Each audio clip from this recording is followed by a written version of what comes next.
யாழ்ப்பாண நீதவான் நீதிமன்ற நீதிபதி எஸ் லெனின்குமார் முன்னிலையில் அகழ்வு பணிகள் முன்னெடுக்கப்பட்டன. புதிதாக 6 மனித எச்சங்கள் இன்று அடையாளப்படுத்தப்பட்டதுடன் அதில் 5 மனித எச்சங்கள் முழுமையாக அகழ்ந்தெடுக்கப்பட்டுள்ளன.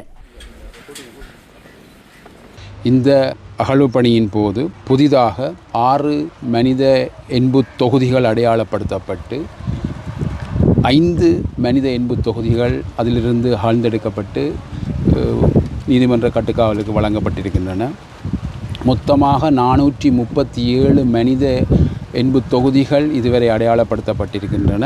428 அகழ்ந்தெடுக்கப்பட்டிருக்கின்றது.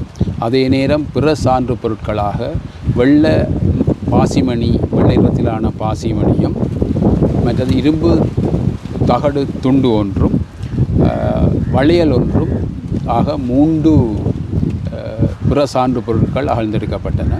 அதே நேரம் 3 எண்பு குவியல்களும் அகழ்ந்தெடுக்கப்பட்டிருக்கின்றது. புதிதாக இன்று கண்டுபிடிக்கப்பட்ட 424, 425 மனித எண்பு தொகுதிகள் உங்களுக்கு தெரியும்.